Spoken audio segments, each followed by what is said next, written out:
اور 7 انخلا کی بات ہوئی ہے افواج کے، اور تیسرا وہ پرزنرز کی ریلیز کا بھی کہہ رہے ہیں کہ جو ہمارے پرزنرز یا جو ہمارے قیدی ہیں افغان جیلوں میں ان کو رہا کیا جائے. اور اس کے علاوہ وہ جو پولیٹیکل شیئر چاہتے ہیں وہ تو بات کی باتیں ہیں، پہلے تو اتفاق ان باتوں پر ہو جائے جن پر کہ وہ شروع سے انسسٹ کرتے چلے آ رہے ہیں کہ جی ہمیں ایک ٹائم ٹیبل دیں کہ کب افغان جو انٹرنیشنل فورسز ہیں وہ افغانستان سے نکلیں گی، اس کے بعد ہی ہم افغان حکومت کے ساتھ بات کریں گے.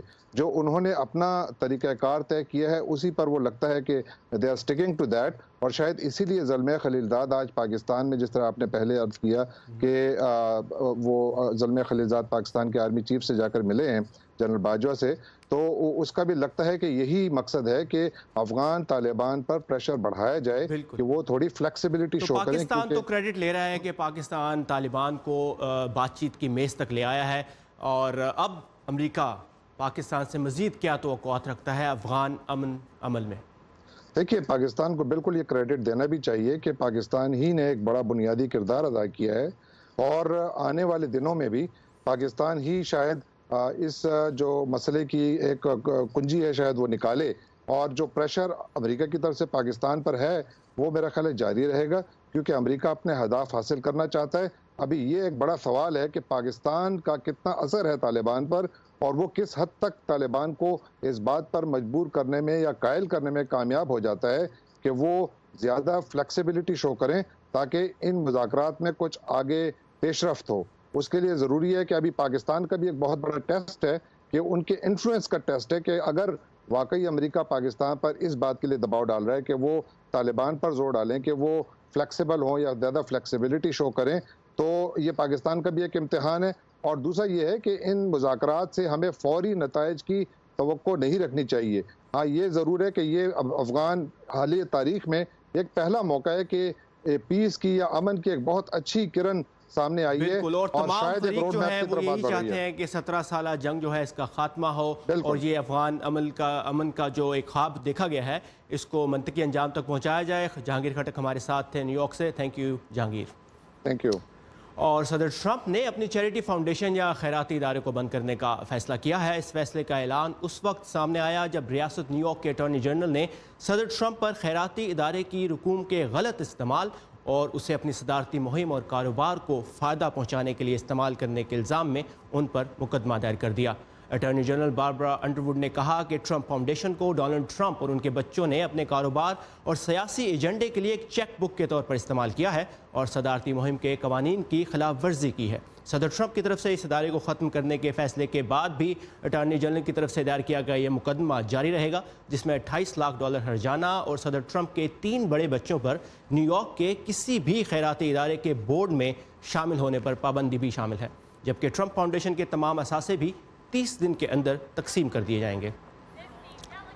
دوسری طرف امریکی سیاست میں سال 2018 بڑی تبدیلیوں کا سال بھی ثابت ہوا. اس سال نومبر میں وسط مدتی انتخابات کے بعد حزب اختلاف کی جماعت ڈیموکریٹک پارٹی نے ایوانی نمائندگان کا کنٹرول دوبارہ سے سنبھال لیا. اس فتح کے آئندہ 2 سالوں میں صدر ٹرمپ کی باقی مدت صدارت پر کتنے گہرے اثرات مرتب ہو سکتے ہیں، دیکھتے ہیں اس رپورٹ میں.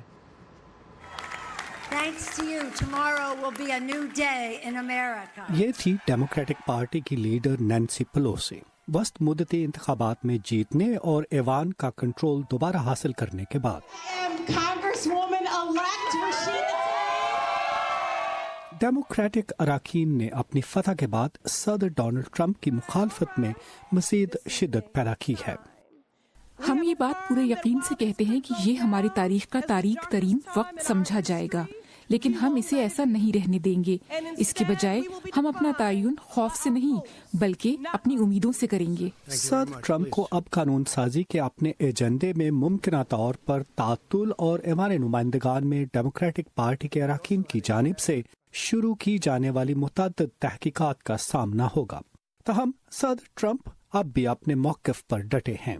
ان کے پاس کچھ نہیں ہے، صفر. آپ جانتے ہیں کیوں؟ کیونکہ اس میں کچھ بھی نہیں ہے.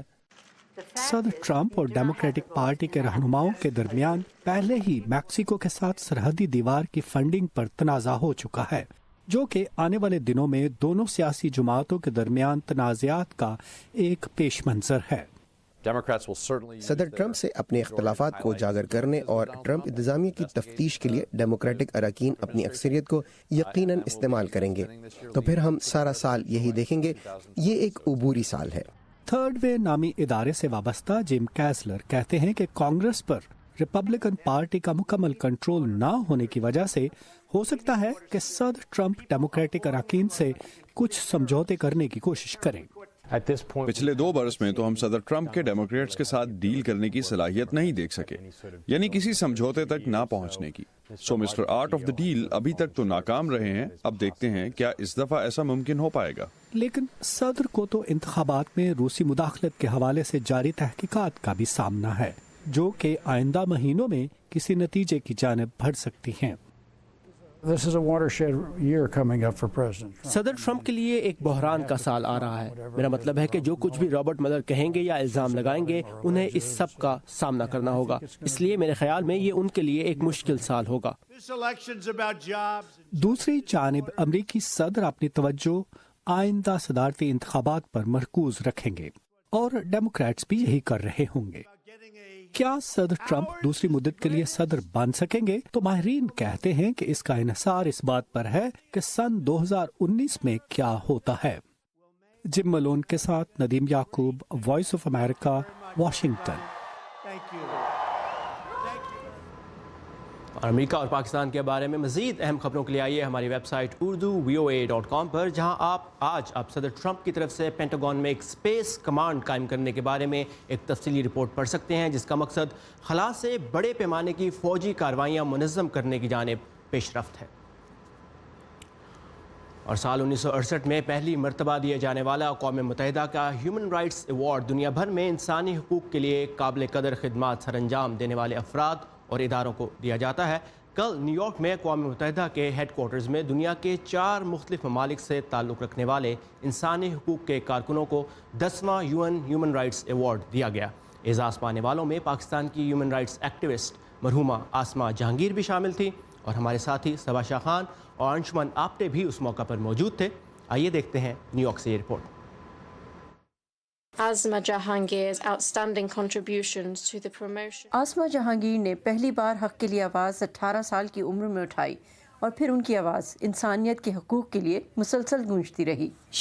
ان کی سوچ تھی کہ انسانی حقوق اور جمہوریت کا آپس میں قدرتی تعلق ہے، اور یہ کہ مساوات کے لیے جمہوریت کا ہونا بہت ضروری ہے۔ مرحومہ آسمہ جہانگیر کی بیٹی منیزہ جہانگیر اقوام متحدہ کے ہیڈ کوارٹرز میں اپنی والدہ کو عالمی ادارے کی جانب سے دیے جانے والے انسانی حقوق کے ایوارڈ کو وصول کرنے کے لیے خاص طور سے موجود تھیں۔ منیزہ کے مطابق ان کی والدہ کی آواز دبانے کے لیے ان پر مختلف طرح کا دباؤ ڈالا گیا، لیکن چاہے وہ خواتین کے حقوق تھے یا اقلیتوں کے، ان کے دفاع میں اٹھنے والی آسمہ کی آواز کو دبانا استحصال کرنے والوں کے لیے ممکن نہ تھا۔ خواتین کے جو حقوق ہوتے ہیں، یہ پاکستان جیسے اور انڈیا جیسے ملکوں کے اندر اس کو فحاش سمجھا جاتا ہے۔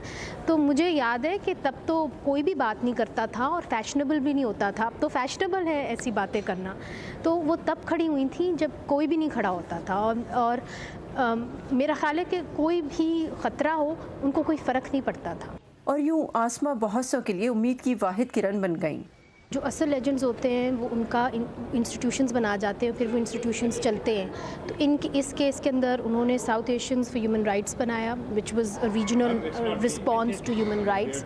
پھر انہوں نے HRCP human rights commission of Pakistan بنایا، اور AGHS لیگل ایڈ سیل جو آج بھی بچوں کو، عورتوں کو، مائنورٹیز کو فری لیگل ایڈ اور کوالٹی لیگل ایڈ فراہم کرتا ہے۔ اس سال کے لیے UN انسانی حقوق کا ایوارڈ آسمہ جہانگیر کے علاوہ تنزانیہ کی ریبیکا گیومی، برازیل کی جوئینیا رواپچانا اور آئرلینڈ کی تنظیم فرنٹ لائن ڈیفینڈرز کو دیا گیا۔ اقوام متحدہ کے سیکریٹری جنرل اینٹونیو گٹیرس نے اعزاز حاصل کرنے والوں کی خدمات کو سراہتے ہوئے کہا کہ آپ کا اور آپ جیسے بہت سے امن کا دفاع کرنے والوں کا کام دنیا میں امن اور پائیدار ترقی کے لیے اشد ضروری ہے۔